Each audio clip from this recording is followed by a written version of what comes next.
오늘은 우리 첫 예배인데 이 복이라는 주제로 또 말씀을 또 부탁을 받았을 때 이 고민이 많이 됐습니다. 저는 이 서울에서 여성 예배에 초대받아서 갔을 때도 이 한때는 저도 이렇게 굉장히 센티멘탈한 설교, 감상주의적인 설교도 테크닉이 또 있기 때문에 하면 합니다. 그런데 제가 어느 날부턴가는 이 여성 예배에 초대를 받을 때는 가급적 여성들과 정반대의 톤과 또 어조, 일부러 의도적으로 제가 그렇게 설교하는 경향이 많아졌어요. 왜냐하면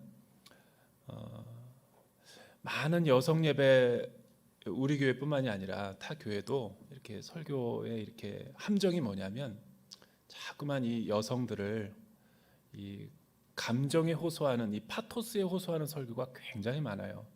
그래서 많이 울고 또 내 마음이 이렇게 막 이렇게 북받쳐 오르는 그런, 누구 때문에 우는 건지 모르지만 그 남편 때문에 우는 건지 아니면 일신상의 문제 때문에 이렇게 서름 때문에 우는 건지는 몰라도 그런 것들이 참된 믿음이 아니라는 것을 제가 알았어요. 하나의 현상일 수는 있겠지만 그리고 이제 예배당에 이제 와서 예배드리는 것이 하나의 종교 중독이 돼버리는, 그래서 어떤 기도원이라든가 어떤 치유 집회, 내적 치유 이런 거를 가야지만 내 영혼이 회복되고 치유되는 것 같은 영적인 환각 현상이죠. 이제 그런 것들에 자꾸만 내가 무방비하게 노출이 되고 내 영혼이 이렇게 오염돼 버리면 하나님의 말씀이 잘 들리질 않아요. 그리고 약간 객관적으로 보지 못하고 주관적인 믿음에 빠져서 계속 이 성장이 없고 성숙이 없고 반복되는 그런 일들이 많이 일어나는 것을 제가 경험을 했어요. 그래서 가급적이면 여성들은 굉장히 이성적으로 이 말씀을 접근해야지 오히려 더 그게 진짜 믿음이 될 가능성이 높습니다. 믿음이란 무엇일까? 여러분, 복음의 비밀, 또 구원의 신비, 또 우리가 도대체 이 얻은 하나님의 은혜의 선물인 이 믿음이 어디에서 오는 것일까? 이 출처를 확실히 하고 토대와 기초를 닦고 여러분들이 신앙생활해야지 22년도를 옛날보다 더 하나님께로 가까이 나가고 또 영적인 열매를 풍성하게 맺을 수가 있습니다. 믿음은 확률이 아닙니다. 내일 비가 올까? 눈이 올까? 이런 따위의 어떤 믿음과 신념을 기독교에서 말하는 믿음이라고 이야기하지 않아요. 하늘을 보니까 비가 올 것 같아. 그건 추측이고 어떤 예보이고 하나의 확률일 수가 있죠. 그래서 옛날에는 이런 식으로 믿음을, 기독교 믿음을 소개할 때가 참 많았어요. 이 홈페이지의 주소에 보면 우리 둔산동의 온누리 빌딩의 6층에 가면 본당이 있다. 그 주소를 보고 전도지를 보고 사람이 생각을 하겠죠. 그런데 생각만 한다 그래서 그게 믿음이 아니라 의지적인 결단과 행동이 있어야지 이제 믿음이 생기는 거죠. 그래서 지하철을 타고 또 버스를 타고 자차를 이용해서 이 둔산동에 내려서 SK 브로드밴드 옆 빌딩이 6층에 가면 우리 많은 여성들이 모여서 예배를 드릴 수 있을 거야. 이런 믿음을, 이성적인 판단과 믿음을 더해가지고 내 행동으로 옮기는 것이 믿음이다. 이런 설교도 많이 들어봤습니다. 그러나 과연 그것이 우리 기독교에서 말하는 믿음일까? 그거는 추측이고 확률이고 어떤 이 맹종이라고 할 수 있는 거죠. 성경에서 말하는 그런 믿음은 그런 정도의 믿음이 아니에요. 그건 굉장히 깊이가 초보적이고 얕은 믿음이지. 성경에서 말하는 믿음은 관계적인 믿음입니다. 하나님과 우리와의 인격적인 언약 가운데서 올바른 사랑의 관계로 말미암아 일어나는 값없는 은혜의 선물로서의 믿음이고, 내가 하나님을 믿겠다라는 의지와 결단이 있어서가 아니라 마침내 하나님은 믿음이 없는 자를 선택하고 부르셔서 우리의 인생의 전 과정을 통해서 기다려주시고 설득하시고 인격적인 사랑에 밀고 당기는 그 연애의 어떤 밀당 같은 거를 통해서 마침내 믿음이 없는 자를 믿음이 완숙한 사람으로 세우고야만은 그런 하나님의 열정과 열심을 믿음이라고 하는 거죠. 그래서 우리 한국 교회가 왜 이렇게 위태로워졌는가를 저는 지난 2년 동안에 많이 내면의 세계를 들여다보고 또 연구해 보기도 하고 성찰해 보기도 했어요. 왜 기독교인들은 두 가지 양극단으로 갈까? 나는 한 번 구원받았으니까 내 믿음은 나는 영원히 천국 갈 믿음이다 라는 이런 구원의 확신 가운데 방석 위에 앉아가지고 믿음의 꽃방석에 앉아가지고 교회 안에서만 행복하게 지내다가 아무런 선한 영향이 없이 세상 속으로 나아가지도 않고 소금과 빛의 역할도 하지 않고 겨우 자기 한 영혼만 구원하고 건짐을 받고 끝나버리는 인생. 그래서 이기적인 기독교, 당신들의 천국이라는 비난을 받는 사회 속에 고립된 기독교의 모습, 저는 잘못 가르쳤기 때문이라고 봐요. 또 그 반대로 그 반동작용을 이용해 가지고 이단과 사이비 교단들이 일어나서 이런 기독교의 믿음을 율법주의로 곡해하고 왜곡해서, 왜? 한국 교회가 안 움직이거든요. 자기중심적인 믿음이기 때문에 자기 행위로 말미암아 믿음을 달성하는 어떤 노력으로 해석했기 때문에. 그러니까 이단들은 그렇게 해서 구원 못 받는다, 지금 기성교회처럼 신앙생활에서 구원 취소될 수 있다, 거의 겁박 수준이죠. 협박이죠. 이런 협박으로 들려가지고 신천지나 구원파나 사이비 교단들이 하는 게 뭐냐면 14만 4천에 못 들어간다, 그런 식으로 해서 못 들어간다. 그러니까 행위 구원으로 말미암아 거의 율법주의적인, 그러니까 유대교와 이스라엘이 이미 믿음의 순종에 실패했던 그것을 그대로 모방해서 표방하고 자기들이 참된 종교다라고 이야기하는 거예요. 그러니까 두 가지 양극단이죠. 근데 바울은 로마서에서 우리의 복음과 구원의 신비를 이미 다 이런 양극단에 치우칠 줄 알고 이 두 개가 참된 믿음이 아니다라고 설명을 하면서 올바른 믿음을 제시한 게 로마서와 갈라디아서의 참된 복음이죠.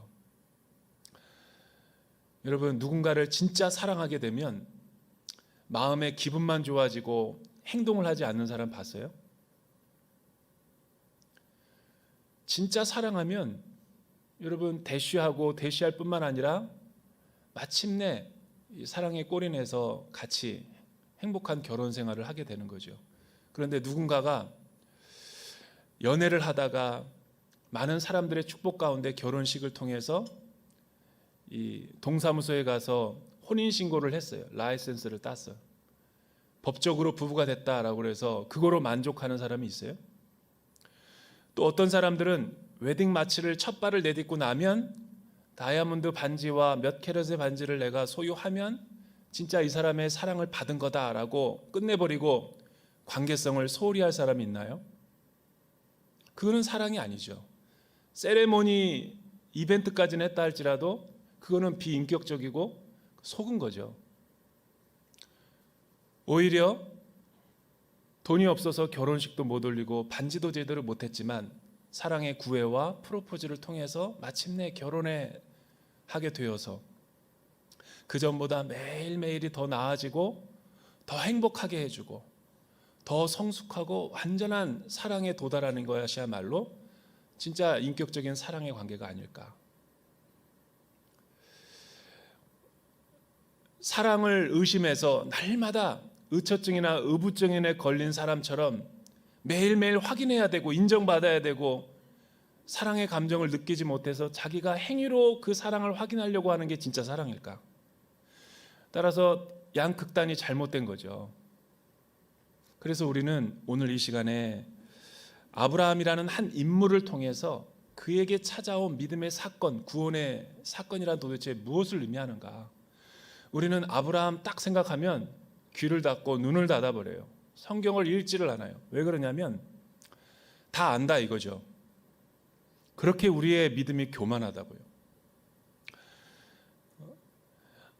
아브라함 딱 하면 우리가 드는 생각이 겁을 먹어버려요. 왜 겁을 먹냐면 아브라함은 뭔가 나와는 특별한 사람, 다른 사람, 하나님이 특별히 기름 부어 세워주신 믿음의 시초이기 때문에 그는 우리와 질적으로 다르다라고 전제를 하고 가버리기 때문에 은혜가 안 되는 거예요. 비교의식과 열등감만 받지. 그러나 여러분, 아브라함의 이야기가 성경에서 창세기 11장에서 22장에 중요한 부분들이 등장하고 있는데, 또 아브라함은 이 바울이 하나님의 그 위대한 비밀인 복음과 구원의 소식을 우리에게 정확하게 전달하기 위해서 구체적으로 예를 들기 위해서가 선택한 인물이 아브라함이니까 아브라함이 중요하죠. 히브리서 기자는 믿음의 영웅장 11장을 소개하면서 아브라함을 믿음의 조상이다라고 그렇게 표현을 해요. 왜 성경에서 믿음을 이야기하려고 할 때 반드시 아브라함을 생애를 통하지 않고서는 믿음이 소개가 안 되고 설명이 안 될까? 그것은 아브라함이 우리와 다른 성정을 가진 사람이고 그는 특별한 기름 부으심을 받은 사람, 위대한 믿음의 사람이기 때문이 아니라 아브라함이 얼마나 형편없고 보잘것없고 그는 하나님의 은혜가 아니면 믿음의 위인이 될 수 없었다라고 할 만큼 믿음이 좌충우돌하면서 마침내 하나님의 열정과 하나님의 설득과 오랜 기다림을 통해서 그가 믿음의 족장으로 세워지고 하나님 나라의 후사가 될 인물이었기 때문에 하나님은 그를 우리와 같은, 그래서 누구나 교회에 나와서 믿음을 갖고 구원을 얻고 신앙생활한다 하는 사람은 아브라함과 같은 믿음을 다 통해서 우리가 믿음의 후사가 된 거예요. 그 좋은 예가 아브라함이기 때문에 아브라함을 예를 드는 거지, 그가 질적으로 우리와 굉장히 다른 사람이고 그는 특별한 은총을 받아서 그렇게 믿음의 사람이 됐다라고 해서 아브라함을 예를 드는 게 아니에요. 이 점을 분명히 하고 가야지만 오늘 말씀이 해석이 되는 거죠.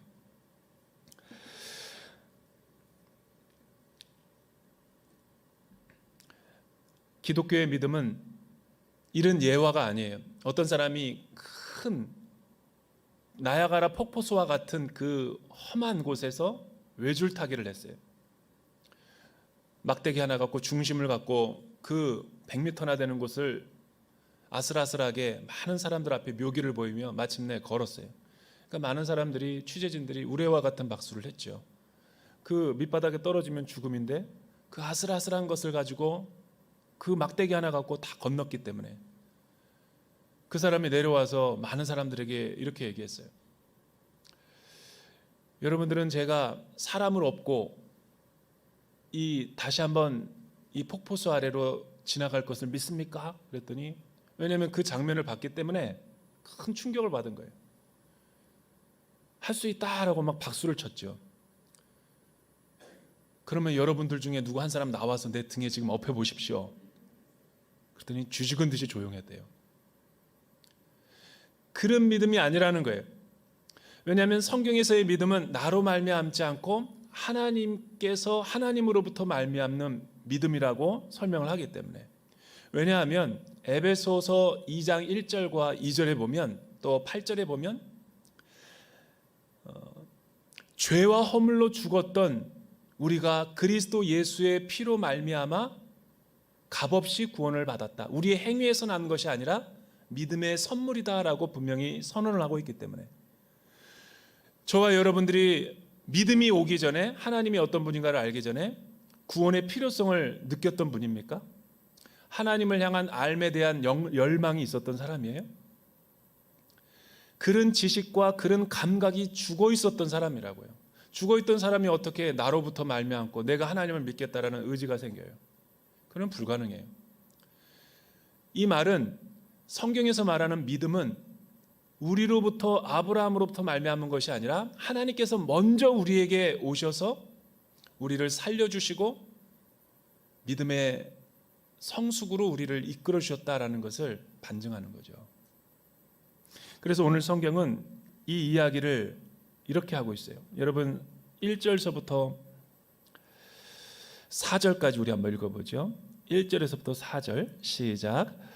그 후 여호와의 말씀이 환상 가운데 아브라함에게 임했습니다. 아브라함아 두려워하지 마라. 나는 내 방편이 내가 받게 될 상이 아주 클 것이다. 그러자 아브라함이 말했습니다. 여호와 하나님이여 제게 무엇을 주시겠습니까? 제가 자식이 없으니 제 재산의 상속자는 다메섹 사람 엘리에셀이 될 것입니다. 아브라함이 다시 말했습니다. 주께서 제게 자식을 주지 않으셨으니 제 집에서 난 하인이 저의 상속자가 될 것입니다. 그러자 여호와의 말씀이 그에게 임해 말씀하셨습니다. 그는 내 상속자가 되지 않을 것이다. 오직 내 몸에서 나온 사람이 내 상속자가 될 것이다. 1절에 보면 그 후, 그 일 후에라는 말이 무슨 말일까요? 이것은 앞에 14장에서 일어났던 여러 가지 수많은 에피소드를 받는 어떤 접속사죠. 그 일 후에 도대체 무슨 일이 이전 장에서 일어났기 때문에 그 하란의 아들 조카 롯이 사실은 소돔과 고모라 땅에 가서 거부가 되기 위해서 그는 이주를 해서 아브라함과 다른 길을 가서 그 성 안에서 큰 부자가 되고 큰 물질적인 축복을 받은 자가 됐죠. 하지만 이때 불가피하게 인생에 큰 중동 전쟁이 일어나 버려요. 왜냐하면 네 개의 어떤 패권 국가들과 또 다른 5개의 부족들 간에 이 어떤 자원과 어떤 세력 다툼이 일어나서 오늘날 같은 이 긴장 이 관계가 일어났던 거죠. 이 중국과 미국의 패권 전쟁처럼. 그런데 그 어떤 상황 속에서 조카 롯이 이 포로로 잡히게 되죠. 아브라함은 이 이야기를 듣고 큰 상심에 빠지고 자기의 집안 사람들 318명을 갖다가 무장시키고 훈련을 시켜서 사실은 5개 부족의 편이 되어서 그 4부족의 조카 롯이 잡혀 있는 곳에 가서 조카 롯을 기적적으로 빼내어 오죠. 이런 사건이 일이 있은 후에 그는 홀로 남아서 지금 지친 몸을 갖다가 쉬고 있을 때 여호와 하나님께서 여호와의 말씀이 환상 가운데 아브라함에게 나타났다라는 거죠. 그때 하나님께서 아브라함에게 주신 메시지가 뭐예요? 아브라함아 두려워하지 마라. 나는 내 큰 방편이 내가 받게 될 상이 아주 클 것이다. 여러분 왜 하나님께서 아브라함에게 이런 말을 하셔야만 됐을까? 방패라는 것은 전쟁 용어죠. 내가 너의 보호자가 될 것이고 내가 너의 안위자가 될 것이고 너의 삶을 지켜줄 것이다. 그리고 나는 마침내 너에게 큰 상급이 될 것이다 라고 말하는 것은 뒤집어 보면 아브라함은 지금 전쟁에 큰 승리를 했긴 했지만 갑자기 보이지 않는 고독과 두려움 속에 흔들리고 있었죠. 왜 그럴까요? 보복 때문에 그런 거죠. 여러분 고대 세계에서는 힘 있는 자가 모든 땅과 자손들을 취하는 그런 약육 강식의 사회였기 때문에 사실은 오늘의 전쟁을 내가 이겼다고 해서 편안한 삶을 살 수 있는 게 아니에요. 나보다 또 힘센 더 사람이 와서 힘을 규합해가지고 자기를 재산과 자녀들을 취할 수 있기 때문에 큰 불안과 두려움과 공포 가운데 있었던 거죠. 미래를 예측하기 할 수 없었기 때문에 막연한 두려움이 아브라함 가운데 찾아왔던 거예요. 여러분 오늘날 저와 여러분들의 직면한 이 두려움의 출처 근원이 어디예요? 이 팬데믹 상황이 계속되고 또 이제 엔데믹이 언제 될지 모르니까 이런 상황이 계속되고 또 예측 불가능한 시간이 계속 흐르게 되면 아무리 믿음 좋은 사람이라도 아무리 신앙생활을 오랜 기간 해왔던 사람이라도 흔들릴 수밖에 없죠. 그런데 이 현상들과 이런 수많은 문제들 때문에 내 믿음이 흔들리는 것은 내 믿음의 토대와 기초가 하나님으로부터 말미암고 하나님을 의지해서 생기는 믿음이라기보다는 그동안 내 삶과 내 신앙생활의 패턴이 하나님의 인정과 하나님 앞에 또 사랑을 받기 위한 나의 치열한 그 몸부림과 그 열정, 나의 행위, 또 내가 하나님을 믿는 것이다 라는 그런 생각 때문에 나 중심적인 믿음이기 때문에 어쩌면 이런 흔들림과 믿음이 생겨날 수 있는 거죠. 따라서 이 부분만 보건대 아브라함은 아직도 믿음의 사람, 또 하나님의 어떤 믿음의 조상이라고 할 수 없어요. 그런데 왜 우리는 많은 신앙생활을 하면서 믿음이라는 것이 왜 이렇게 잡음이 많이 들리죠? 예. 믿음이라는 것이 아브라함은 믿음이 좋다. 아브라함은 본래 하나님을 잘 믿어서 그가 의로운 삶을 살게 되었다라는 생각을 하게 되는 것일까? 사실은 이 부분을 우리가 잘 해결해야지만이 22년도 한 해 하나님과 함께 동행하는 삶을 살 수가 있는 거죠. 우리 이 부분을 해석해내기 위해서는 이 본문만 가지고는 해석이 잘 안 돼요. 여러분 15장 6절에 보면 이런 말이 나오죠. 여호와께서 아브라함을 밖으로 데리고 나가 말씀하셨습니다. 하늘을 올려다보고 별을 세어 보아라. 과연 셀 수 있겠느냐? 그리고 여호와께서 말씀하셨습니다. 내 자손도 이와 같이 될 것이다. 왜 다짜고짜 무선 마이크를 차라리 주세요. 무선 마이크를 주면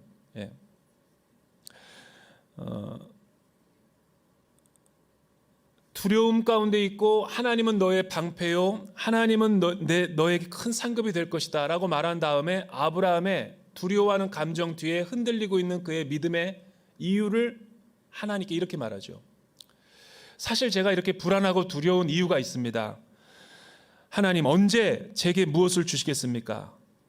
제가 자식이 없으니 제 재산의 상속자는 다메섹 사람 엘리에셀이 될 것입니다. 이 부분을 보면 아브라함의 진짜 두려움의 실체가 뭔지가 드러나요. 12장에 보면 하나님께서 아브라함에게 가나안 땅의 약속을 주시겠다고 찾아오셔서 그에게 약속한 세 가지 복이 뭐예요?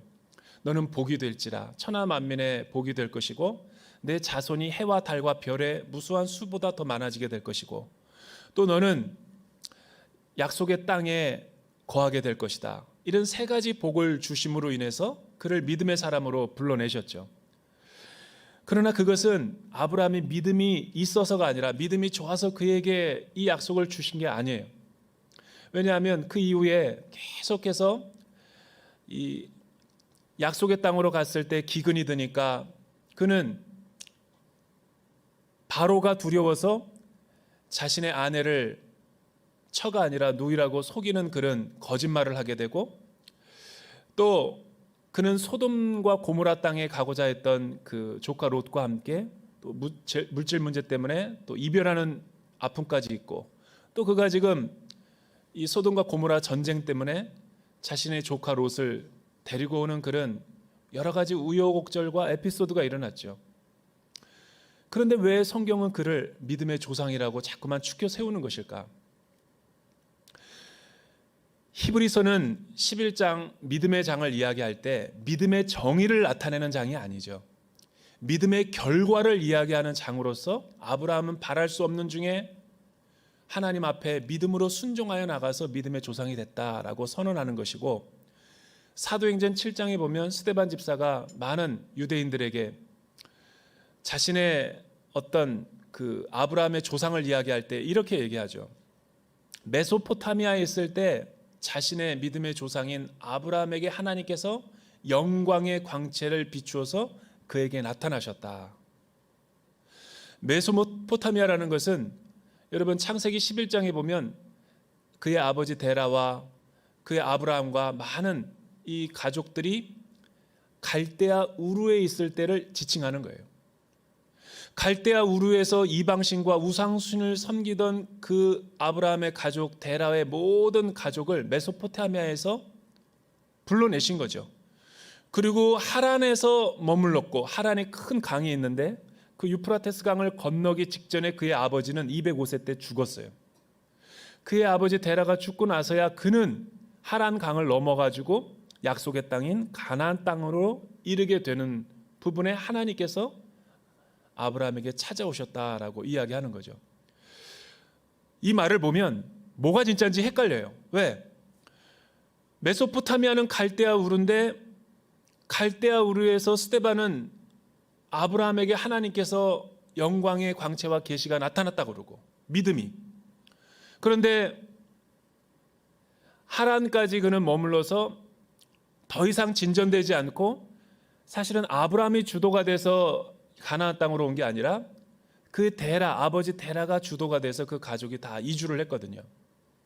이거는 고대 세계는 가부장적 세계였기 때문에 여러분, 아버지가 대통령이고 아버지가 모든 권력을 갖고 있었던 사람이에요. 아들에게 어떤 자신들이 가족들이 믿던 어떤 종교와 신을 갖다가 버리고 타 종교의 신을 믿는다는 것은 가부장적인 세계에서는 있을 수가 없는 일이에요. 이 부분이 힌트인 거죠. 왜 스데반 집사는 복음으로 해석할 때 아브라함이 메소포타미아에 있을 때 이미 하나님께서 그에게 나타나셨다라고 이야기하는가? 아브라함은 아무것도 하지 않았어요. 근데 하나님이 먼저 아브라함에게 메소포타미아 갈대아 우르에 있을 때 찾아오신 거예요. 한 번. 그러나 아브라함은 그게 믿음인지 아닌지 몰랐던 거죠. 그리고 아버지에게 이야기했던 거죠. 아버지, 내가 지난밤에 이상한 꿈을 꿨는데 여호와 하나님이라는 분이 있습니다. 그래서 하나님이 이곳을 떠나라고 나에게 말씀하셨습니다. 근데 이 말은 거짓말이 아니라 사실입니다 라고 이야기했을 때 그 가족에는 온통 큰 가족 회의가 열렸을 거예요. 만약 이 땅을 떠나지 않으면 하나님이 우리 가족을 심판하신다고 합니다 라고 이야기했을 때 신에 대한 두려움과 불안이 있었던 데라는 이방 신상과 우상들을 만드는 그런 가족이었는데 아들의 말을 믿을 수도 없었고 안 믿을 수도 없었어요. 그래서 적절하게 타협했던 것이 하란 땅에 머무는 것이었죠. 그 건너기 직전에 그가 계속 갈등하고 있었어요. 왜냐하면 강을 건넌다라는 것은 죽음을 의미하는 거예요. 운명을 바꾸는 거죠. 그래서 데라의 이름의 뜻이 뭐냐면 지연시키다, 연장하다라는 뜻이에요. 아마 그 이름이 정확하게 보여주고 있는 걸 수도 있죠. 그리고 그가 죽었을 때 드디어 아브라함도 어쩔 수 없었지, 그가 믿음이 있어서 강을 건넌 게 아니라 이러지도 저러지도 못하는 상황 가운데서 자신의 생각을 내려놓고 한 발자국 더 나아간 거죠. 그때 불안하고 두렵고 떨림이 있을 때, 또 믿었던 아버지가 사라졌을 때, 의지하던 누가 잃어버렸을 때 매우 혼동스러웠었어요. 그에게 하나님이 창세기에서 12장에서 찾아오셔서 첫 번째 말을 걷는 거죠. 아니, 그 이전에도 여러 가지 암시는 줬지만 아브라함이 믿음이 있었던 게 아니에요. 또 창세기에서 너는 복이 될지라 라고 했을 때도 그는 하나님을 온전하게 믿었던 것이 아니에요. 왜 그런가? 만약 그가 믿음이 있었다면 오늘 이 순간까지도 흔들리면 안 되었죠. 두려워해서는 안 되죠. 이 믿음이 없는 그에게 찾아오셔서 믿음을 소유하게 하고 믿음으로 강권하시기 위해서 하나님은 계속해서 계시와 사건과 표적을 보여주죠. 그 대표적인 사건이 뭐냐면 가나안 땅, 하나님이 가라고 했던 믿음의 땅에 첫 발을 내디뎠는데 웬걸 복은커녕 저주가 임한 거예요. 큰 재앙이 일어나서 기근이 일어났죠. 여러분들 같으면 하나님이 가라고 해서 갔는데 그 땅에 복은커녕 재앙이 임했다면 우리의 선택은 뭐예요? 아니야, 하나님이 나를 이곳에 보내셨으니까 분명 뜻이 있을 거야 하고 머물러 있어요? 그런 사람은 믿음이 있는 사람이겠죠. 근데 아브라함은 미안하지만 남방으로 내려갔어요. 이게 믿음이 있다라고는 말할 수 없죠. 게다가 아내를 속여요. 바로를 속이죠. 그런데 바로를 속여서 그랬는데 꿈에 아브라함을 치신 게 아니라 아브라함을 믿음을 행위를 안 보이고 믿지 않았던 불순종했던 아브라함을 책망하고 꾸짖는 게 아니라 되려 속임을 당한 바로를 심판하죠. 바로는 큰 충격이 빠져요. 그리고 재산과 함께 그의 아내와 함께 아브라함을 책망하고 애굽 땅에서 내쫓죠. 여러분, 이런 일련의 과정을 보고 아브라함은 하나님 앞에 굴복한 거죠. 왜? 이게 하나님 되심을 경험하게 된 거죠. 저와 여러분이 언제 믿음이 생겨요? 어떤 사형리 구원 전도 받아 가지고 눈물을 흘리고 이런 표적과 어떤 방언의 어떤 표적을 보고 내가 주님 믿습니다. 그리고 내 삶이 완전해지고 온전해지고 성령의 열매가 막 나타나요?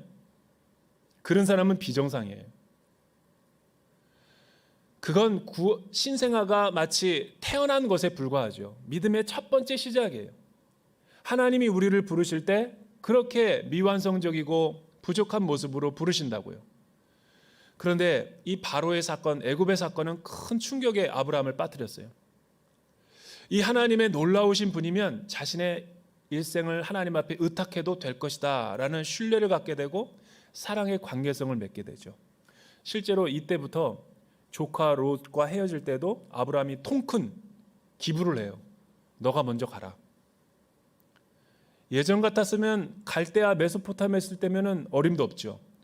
그리고 지금 바로 그 일 후에라는 그 일도 보면 자기 목숨이 내다볼 수 없는데 그런 믿음이 없는 사람이 자기를 담보로 해서 조카 롯을 구하러 간다?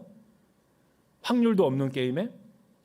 그거는 하나님이 이미 그의 마음에 임재하시고 그의 마음을 어루만져 주셔서 믿음의 씨앗이 점점 자라고 있는 것을 보여주는 거죠. 그러니까 믿음은 어떤 확률이 아니라 나의 행위가 아니라 하나님의 관계성 속에서 믿음이 점점 커가는 것임을 인격적인 사랑이라는 것을 알게 되는 거예요. 2022년도 우리 여성사역은 지금까지 내가 믿어온 하나님이 아니라 그보다 크시고 광대하신 하나님을 더 경험해야 돼요.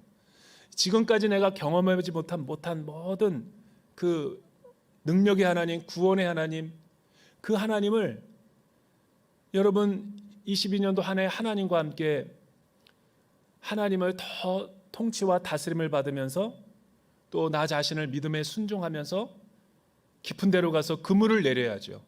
그게 성숙이고 그게 열매를 맺는 거예요. 왜 교회 안에 많은 어려움과 시험이 있을까요? 그거는 믿음의 순종이 아니라 자기 행위를 의지했기 때문에 자꾸만 비교의식과 열등감에 빠지고 자신의 감상주의적인 신앙생활에 빠지기 때문에 시험에 빠지는 거예요. 진짜 하나님을 믿으면 흔들림이 없죠. 여러분, 진짜 하나님을 신뢰하면 두려움이커녕 오히려 더 영적인 확신 가운데 가지고 수 있어요. 그리고 지금 아브라함의 믿음이 얼마나 성장했냐면, 그런데 하나님, 예전에 나한테 주시겠다고 한 약속, 내 자손, 땅은 주셨는데 자손은 왜 내가 지금 나이가 75세인데 언제 주시렵니까? 따지는 거죠. 그러니까 아브라함이 두려워했던 것은 하나님을 믿지 않아서가 아니에요. 약간의 믿음이 들어와서 애굽의 사건을 통해서 큰 하나님을 신뢰하게 됐는데 왜 내 기도 제목이 응답이 안 되냐라는 거죠. 그래서 다메섹 사람 엘리에셀을 통해서 내 후사가 되게 하렵니다 라고 하니까 하나님이 그를 밖으로 데려다가 하늘의 해와 달과 별을 보여주죠. 왜? 고대 세계에서 해와 달과 별은 자손과 후손을 의미하는 거예요. 왜 하나님 앞에 아브라함이 자손 문제로 따졌을까요? 믿음이 없어서가 아니라 진짜 믿음이 있어서 따진 거죠. 여러분, 의심이 드는 것이 믿음이 없는 게 아니라 진짜 믿음이 있는 거예요. 왜 그럴까요? 그리고 하나님은 그에게 그렇게 말하는 거예요. 내 상속자가 그는 아니다. 내 몸에서 날 자라야 내 언약과 나는 너에게 블레싱을 하고 싶은 그 약속이 성취될 것이다 라고 이야기를 해줘요. 그때 저 유명한 로마서와 갈라디아서, 하박국, 히브리서의 복음의 핵심을 이루는 창세기 15장 6절의 말씀을 선포해 주는 거예요. 그 선포의 내용이 뭐예요? 아브라함이 하나님을 믿음에 이것을 하나님은 의로 여겨주셨더라. 여러분, 아브라함이 하나님을 믿음에 이것을 의로 여겨주셨더라 라고 한 게 진짜 아브라함이 하나님을 의지했기 때문에 하나님이 그것을 의로 여겨주신 걸까요? 이것이 예수 그리스도의 복음과 십자가의 의에도 그대로 해당되기 때문에 아브라함은 믿음의 조상이라고 하는 거예요. 정반대예요. 지금도 아브라함은 믿음이 있는 게 아니에요. 근데 아브라함은 뭘 본 거냐면 나와 같이 믿음이 없는 사람, 신실하지 못한 사람을 기다려주시고 나를 갖다가 계속해서 신뢰해 주시고 하나님이 인도해 주시는 그 하나님을 의지하기로 그가 믿음의 첫 발을 내디딘 것을 보고 하나님의 사랑에 겨워서 감사를 하고 있는 그에게 자격 없는 자를 자격 있게 여겨주신 거죠. 하나님이 아브라함을 믿은 겁니까? 아브라함이 하나님을 믿은 겁니까? 아브라함으로부터 나온 믿음이 아니죠. 하나님이 그렇게 신뢰를 해 주시니까 그 사랑을 깨닫고 그제서야 아브라함이 반응하는 거죠. 그래서 믿음의 정의는 확률이 아니라 또한 어떤 내 행위가 아니라 사랑의 관계성 속에서 신뢰인 거예요. 저와 여러분들이 언제 영적인 컨디션이 가장 좋아요? 소위 말해서 은혜 받았다. 제 뭐 요즘에 영빨 있다. 언제예요? 왜 나 같은 사람을 이유도 없이 조건도 없이 내 행위대로라면 나는 죽어도 12번을 심판받아서 죽었어야만 됐어. 지금까지 내 행위로 하나님 앞에 행한 거 보면 신앙생활한 거 보면은 의는커녕 불의한 일들이 더 많아. 근데도 하나님은 나를 심판하지 않아요. 기다려줘요. 그리고 계속해서 나를 은혜의 생명수로 나를 초대하시고 말씀하시고 깨닫게 해주고 큐티방에서 소그룹 공동체에서 주일 강단에서 어떤 아울리치나 사역을 통해서 뭐가 은혜를 알게 되는 거예요. 그렇죠. 은혜를 알고 하나님의 하나님 되심을 알고 하나님의 성품을 깨달을 때 내 영적인 비늘이 벗겨지는 거예요. 그리고 하나님이 어떤 분인가를 내가 서서히 알게 되면서 하나님 앞에 내가 사랑에 빠지게 되는 거죠. 그래서 하나님은 아브라함은 이렇게 얘기했어요.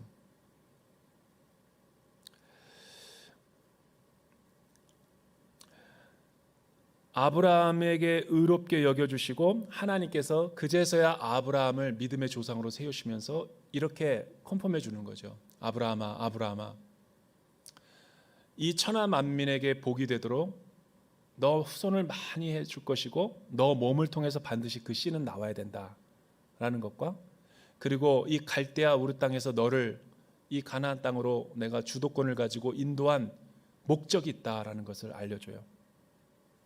그리고 나서 하나님께서 아브라함에게 뭐를 말씀하셨을까요? 9절이에요. 9절 한번 읽어보죠, 여러분. 9절 10절 마지막으로 시작. 그때 여호와께서 아브라함에게 말씀하셨습니다. 3년 된 암소와 3년 된 암염소와 3년 된 수량과 산비둘기와 새끼 집 비둘기를 내게 가져와라. 아브라함이 이 모든 것을 여호와께 가져왔고 중간을 쪼개고 그 쪼갠 것을 서로 마주보게 놓았습니다. 그러나 새는 쪼개지 않았습니다. 언약을 체결해요. 이게 그 유명한 하나님 나라의 언약이에요. 신구약 성경에서 가장 중요한 하이라이트 대목이죠. 이 언약은 하나님이 만든 게 아니라 이 당시 고대 근동 지역에 있었던 아주 유명한 문화 중에 하나인데 그거를 믿음으로 가져와서 하나님이 아브라함과 체결하시는 거예요. 왜? 아브라함에게 좀 시청각 교육을 하기 위해서. 그러니까 미국과 중국 같은 강대국이 패권을 가졌을 때 줄 세우게 하잖아요. 무역 보복하거나 군사력으로 위협해서 미국 편에 설 거냐 중국 편에 설 거냐. 미국 편에 서면 미국이 우리의 동맹과 우리를 보호해 주는 거고 중국 편에 서면 미국을 버리면 중국이 우리에게 그만큼 혜택을 주겠다. 이게 언약이죠. 이게 예나 지금이나 있는 일반적인 약육강식의 세계에서 원리인 거예요. 그런데 언약을 체결하는 순간 그 언약은 변개 안 해요. 만약에 미국을 언약을 해놓고선 미국을 불신하면 한국은 보복을 받는 거예요. 또 중국이 줄서기로 했다 그러면서 중국을 쓰지 않고 미국 편에 쓰면 중국이 보복을 하는 거예요. 우리 지금 보고 있잖아요, 그거를. 이 고대 근동 세계는 그렇게 해서 세계 평화와 질서가 세워진 거죠. 그런데 하나님이 아브라함에게 하나님 나라의 조상, 열방을 구원하기 위한 그릇으로 삼기 위한 첫 번째 인물로서 아브라함을 세워지면서 이 언약을 체결하는 거예요. 왜? 산비둘기와 암양과 암염소를 사서 둘로 쪼개죠. 그 당시 방식처럼. 둘로 쪼개면 몸이 두 동강 나고 피가 나겠죠. 낭자하겠죠. 언약을 체결하고 어기면 둘 중에 하나는 이렇게 된다라는 걸 보여주는 거죠. 그런데 그 사이로 누가 지나가냐면 화로와 횃불이 지나가죠. 17절에 보면 해가 지고 어둠이 덮이자 연기 화로와 불붙은 횃불이 그 쪼갠 고기들 사이로 지나갔습니다. 뭘 암시하는 거예요? 아브라함은 반드시 실패합니다. 왜? 믿음은 우리로부터 말미암는 게 아니에요. 우리가 어떻게 하나님을 사랑해? 지금까지 저와 여러분의 삶을 보더라도 우리가 하나님 사랑하고 하나님을 위해서 산다고 하면서 하나님을 위해서 산 게 뭐가 있어요? 하나님 일을 그르쳤지. 교회만 망가뜨렸지. 그런 걸 보더라도 믿음은 우리로 말미암지 않는다라는 거예요. 여러분, 그런데도 왜 하나님이 우리를 놓지 않으시는 걸까요? 아브라함이 죽어야 됐어요. 이스라엘이 심판받아야 됐죠. 교회가 심판을 받아야 되죠. 그런데 하나님은 이 심판을 자기가 다 받았어요. 예수님을 보내셔서 십자가에서 골고다 언덕에서 피 흘리고 심판과 대속의 죄사함의 은혜와 용서와 부활의 새 생명을 경험하게 하시는 것이 이 화로와 예수 그리스도를 상징하는 횃불이 그쪽엔 사이로 지나갔다라는 이 하나님의 언약을 신실한 사랑을 보이고 지키시기 위해서 하나님의 열심과 끝없는 설득과 기다림이 우리를 마침내 믿음의 사람으로 만들고야 말았다라는 거죠. 왜 그랬을까요? 오고 오는 모든 시대 가운데 아브라함과 같은 많은 믿음의 자손들이 후사들이 생길 텐데 수많은 바다의 하늘의 해와 달과 별의 수요보다 더 많아질 하나님 나라의 백성들을 위해서 아브라함을 그렇게 믿음의 후사로 세웠다는 거예요. 이는 아브라함이 아니라 예수 그리스도를 믿는 우리의 모든 사람들에게도 동일한 믿음이 전해지게 하기 위해서. 결론, 믿음은 반대말이 뭐죠? 이 마치시는 분은 내가 아메리카노 스타벅스를 카톡으로 보내드릴게요. 오늘 말씀 설교의 결론이에요. 믿음의 반대말이 뭐죠? 라고 물으면 한국 성도들은 다 불신이래요. No, 그게 아니에요. 믿음의 반대말은 행위죠.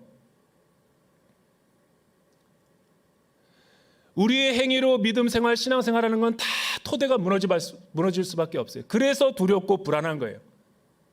예수 믿는 사람이 더 위기 때 강해야 되는데 왜 한국교회가 두렵고 힘들까요? 인간적인 숫자와 헌금, 건물, 성도수 이런 거를 의지하니까 불안한 거죠. 그러니까 우리 신앙생활이 얼마나 거짓되고 잘못되었는가를 코로나가 다 드러내는 거예요. 이 위기를 주신 것은 참된 믿음으로 돌아오게 하기 위해서.